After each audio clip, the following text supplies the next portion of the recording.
¿Crees que el agua purifica los pecados? Te han mentido. Nos han hecho creer que el bautismo lava nuestras culpas, que un río puede arrastrar nuestros demonios hacia el mar y que la lluvia limpia la sangre. Pero el agua no olvida. El agua es un espejo oscuro que guarda la memoria de nuestras perversiones más ocultas. Apaga las luces. Sube el volumen.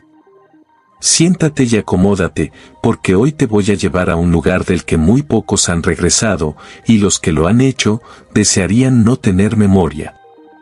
Acompáñame a las profundidades de la locura, al abismo húmedo donde la devoción se mezcla con la lujuria. Esta es la historia de la maldición del monasterio hundido, alma sin perdón. Y el cebo del diablo. Imagina el lago de los lamentos, un cuerpo de agua tan negro que parece absorber la luz de la luna. Está ubicado en un valle olvidado por los mapas, rodeado de pinos que parecen agujas clavadas en la niebla. Hace 300 años, en el centro de ese valle, se erguía el monasterio de Santa Clara de la Cruz. La historia oficial dice que un terremoto abrió la tierra y las aguas subterráneas tragaron el edificio en una sola noche, sepultando a sus monjes y monjas. Pero la historia oficial es una cobarde mentira. Mateo no creía en historias. Era un buzo de rescate y arqueólogo submarino, un hombre cínico de 35 años, con cicatrices en el torso y una frialdad que atraía a las mujeres tanto como las asustaba. Solo creía en la presión del oxígeno, en la profundidad y en el dinero. Fue en un bar de mala muerte en la costa donde ella apareció. Su nombre era Isabella. No era una mujer común.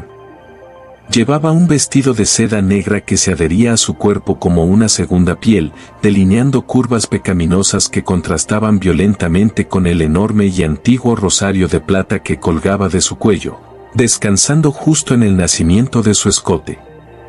Su piel era pálida, casi de porcelana, y sus labios tenían el color rojo intenso de la sangre recién derramada.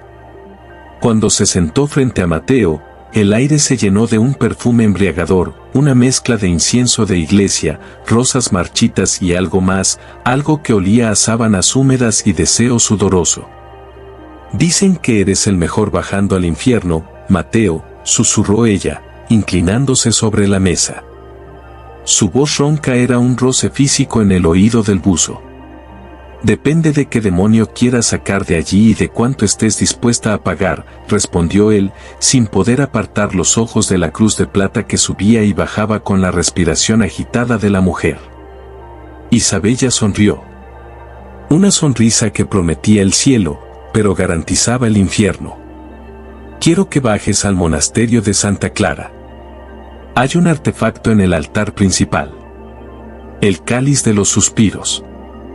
Tráelo, y no solo te haré inmensamente rico». Isabella deslizó una mano fría y de uñas afiladas por encima de la mano de Mateo, rozando sus nudillos con una lentitud desesperante. «Te daré cosas que ni siquiera te atreves a confesar en la oscuridad».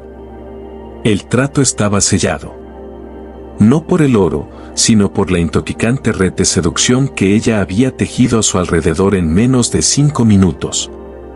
Mateo estaba a punto de descubrir que hay promesas que son sentencias de muerte. 2. El descenso al abismo líquido.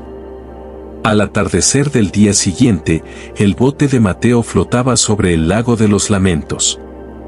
Isabella estaba en la cubierta, observándolo prepararse. El traje de neopreno se ajustaba a los músculos tensos de Mateo. Antes de que él se pusiera la máscara, ella se acercó. Sin decir una palabra, agarró la nuca del buzo y plantó un beso feroz en sus labios. Fue un beso hambriento, desesperado, que sabía a sal y a hierro. «No te detengas por las voces», murmuró ella contra su boca. «El agua miente». Con el corazón latiendo desbocado por la repentina e inexplicable excitación, Mateo se dejó caer de espaldas al agua negra. El frío fue instantáneo. Una bofetada helada que penetró el traje. Encendió los potentes focos de su casco y comenzó el descenso. 10 metros. 20 metros. 30 metros. La luz del sol desapareció por completo, reemplazada por la asfixiante negrura del abismo. Solo escuchaba el sonido mecánico de su propia respiración, ins, outs. A los 50 metros, la estructura apareció ante él. Era majestuoso y terrorífico. El monasterio hundido estaba perfectamente conservado. Gárgolas cubiertas de algas y limo parecían retorcerse en el agua. La gran puerta de roble del santuario estaba abierta, invitándolo a entrar como las fauces de un leviatán. Mateo nadó hacia el interior. La linterna barría el espacio revelando los bancos de madera flotando como ataúdes a la deriva.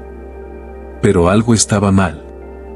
Los crucifijos y las estatuas de los santos no inspiraban devoción, sus rostros habían sido esculpidos en expresiones de dolor mezclado con un placer morboso, un éxtasis casi sexual. Los ojos de las estatuas parecían seguirlo. De repente, la temperatura del agua subió bruscamente. Ya no estaba helada. Se sentía tibia, espesa, casi como líquido amniótico. O como sangre. Mateo. La voz no vino de su comunicador.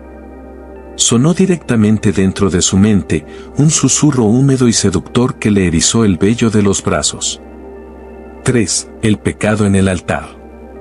En el centro de la nave principal, acercándose al altar, el agua se volvió densa.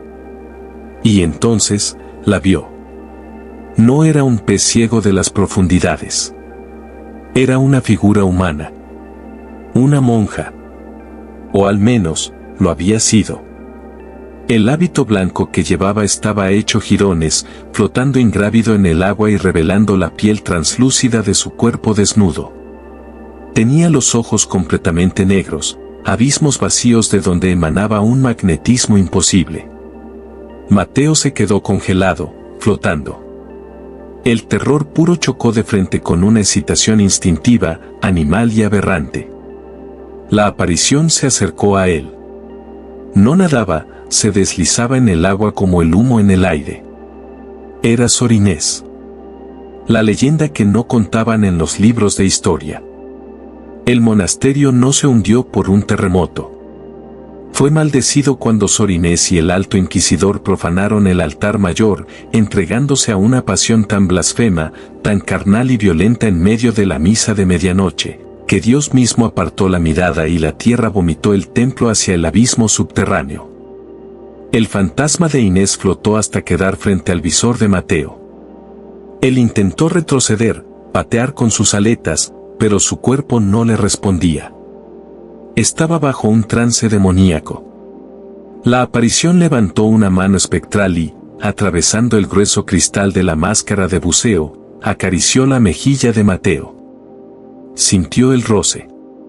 Un contacto eléctrico, gélido pero ardiente, que viajó desde su rostro hasta su espina dorsal, bajando hacia su bajo vientre. Tanto tiempo solos, en el frío, susurró la voz en su cabeza, jadeante, cargada de una lujuria que había fermentado en la oscuridad durante siglos. El agua a su alrededor comenzó a llenarse de sombras. Más figuras aparecieron de los oscuros rincones del monasterio. Monjes y monjas, entrelazados en una grotesca danza de castigo y placer, condenados a revivir su pecado y su ahogamiento por la eternidad. Gemidos de agonía y suspiros de placer ahogados saturaban la mente de Mateo. El agua vibraba con la tensión sexual de las almas sin perdón. El fantasma de Inés se pegó contra él. Su cuerpo inmaterial atravesó el traje de neopreno. Mateo sintió la humedad helada de la entidad presionándose contra su pecho, rozando su piel. La claustrofobia del traje de buceo se convirtió en una trampa erótica y mortal. Ella envolvió sus piernas espectrales alrededor de su cintura y acercó su rostro pálido al de él, aún a través del cristal. «Bebe de mi cáliz, entrégate a nosotros». Mateo comenzó a hiperventilar. Su medidor de oxígeno caía en picada. La seducción era tan intensa que su cerebro le rogaba quitarse la máscara, abrir la boca y dejar que el agua del lago, el fluido de los pecadores, inundara sus pulmones. Quería besarla. Quería morder esos labios muertos. Quería rendirse al éxtasis del fondo del lago. 4. La traición de la carne. De repente, la radio en su oído cobró vida con una estática ensordecedora, rompiendo momentáneamente el hipnotismo. Pater noster, quies in caelis. Era la voz de Isabella desde la superficie. Pero no estaba rezando para salvarlo. Estaba recitando el Padre Nuestro al revés.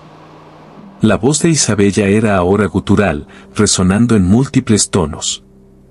En ese instante de claridad inducida por el shock, la mente de Mateo juntó las piezas del rompecabezas. El drama, la trampa perfecta. Isabella no era una simple coleccionista de antigüedades. Esa piel pálida, ese olor a rosas marchitas e incienso. Isabella no era descendiente de los pecadores. Ella era el espíritu del Alto Inquisidor encarnado, o quizás la misma maldición personificada, buscando un recipiente, un sacrificio vivo y fuerte para tomar el lugar de uno de los condenados y poder caminar sobre la tierra una vez más. El beso en el barco no fue un beso de buena suerte, fue la marca de la bestia, la promesa del sacrificio. No. Gritó Mateo dentro de su máscara. El sonido de su propia voz ahogada rebotó en sus tímpanos. Las almas a su alrededor dejaron de danzar. Los rostros extasiados se transformaron en máscaras de odio demoníaco. Sor Inés, cuyos ojos parecían invitarlo al paraíso terrenal hace un segundo, abrió una boca llena de dientes afilados como agujas de cristal negro y chilló. Un chillido ultrasónico que reventó los medidores de presión del traje de Mateo. Las manos del fantasma dejaron de acariciarlo para convertirse en garras que se aferraron a su regulador de aire. Inés intentaba arrancar el tubo que lo mantenía vivo. Mateo, impulsado por pura adrenalina y un terror primitivo, reaccionó. Sacó su cuchillo de buceo táctico. Sabía que no podía apuñalar a un espíritu, pero en un movimiento desesperado, apuñaló la manguera de presión de su propio chaleco compensador, inyectando todo el aire de emergencia en sus pulmones y soltando los cinturones de plomo que lo mantenían en el fondo. El impulso fue violento. Mateo salió disparado hacia el techo de la nave del monasterio. El fantasma de Inés se aferró a su pierna, su belleza corrompida ahora por la furia de una amante abandonada en el altar del infierno. No puedes dejarme. Eres mío. Nuestra carne es el sacramento. Gritaba la voz en su mente, mientras el peso del espíritu intentaba arrastrarlo de nuevo hacia la oscuridad. El buzo pateó con toda la fuerza de la desesperación. Su bota golpeó el rostro pálido de la entidad, que se deshizo momentáneamente en una nube de cenizas submarinas y agua negra. Mateo atravesó el rosetón destruido del techo del monasterio, cortándose el traje y la piel con los cristales antiguos, sangrando. La sangre atrajo a más de ellos. Miró hacia abajo y vio un vórtice de extremidades pálidas, hábitos rasgados y rostros deformados por el deseo y la condena, subiendo tras él como un tornado de almas en pena. Asciende. 20 metros. 10 metros. El riesgo de una embolia pulmonar era absoluto, pero la muerte en la superficie era 1000 veces preferible a la eternidad en el lecho nupcial de los demonios. Sus pulmones ardían como si hubieran inhalado fuego. El mundo se volvía negro, rojo y negro otra vez. El bautismo profano, el epílogo. Rompió la superficie del agua en una explosión de espuma y espuma ensangrentada. Arrancó la máscara de su rostro, tosiendo, escupiendo agua negra y jadeando por el aire frío de la noche. El dolor en su pecho era insoportable, su visión estaba borrosa.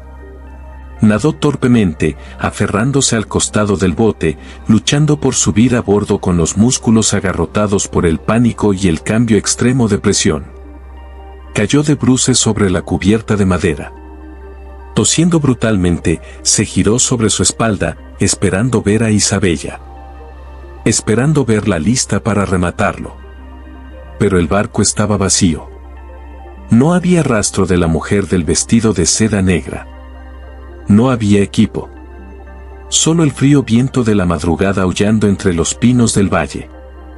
Sin embargo, en el tablero de controles del barco, descansaba el enorme rosario de plata.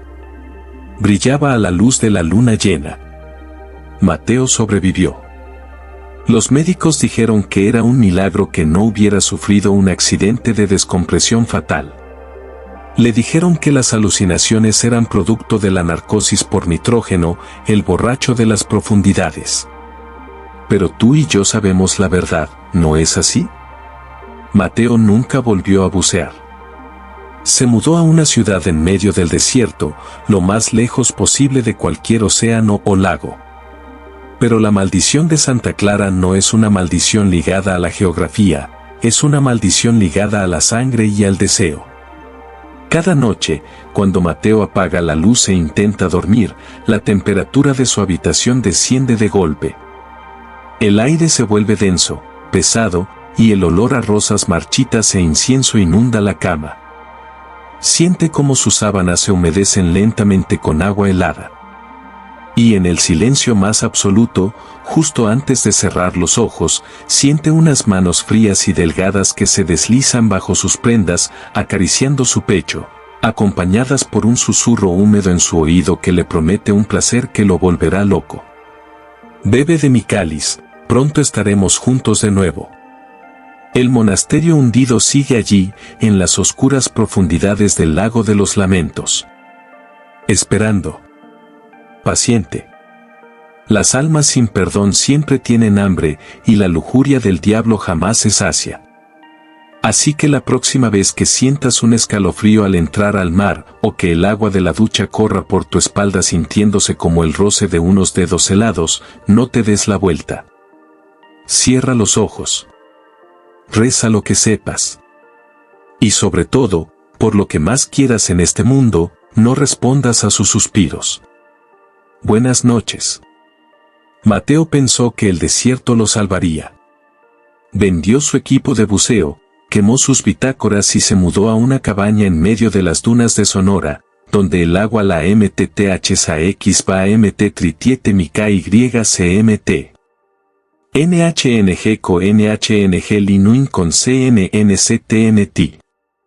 MTMN, Ki non casa MCVN con HMHP, Mateo TNHDY BMTCM Giac LNH los CHY DCSNG. Anatai CHM Baoji, NOTSNG. Con PM hoy. NO COEMUAINNG Kamui, Ron Bim Banan TRM. Dian TRNGMO, ANTHYNHNG Duchante DNTKSTHNG N Chan Hin Min. Bao, LLNG Giacontrong, La Chic Chui HTBC Ma Isabella Litrentao. NO con NM Yen, NO Angunga NHMTQLCNGH, MNG Setijian con Lika Linache NAN. MTI Tai TRNG BCH, BNHNG Chik Mondai Ba SCBen, Tetenolen TDGM Hing, con LY Sechanan. Mateo Mungetlen, NHNG Pian YNC. Anang CHT Wi Naigias AMC. El contrato no terminó, Mateo, susurró una voz que era la mezcla perfecta entre la belleza de Isabella y la putrefacción de Sor Inés.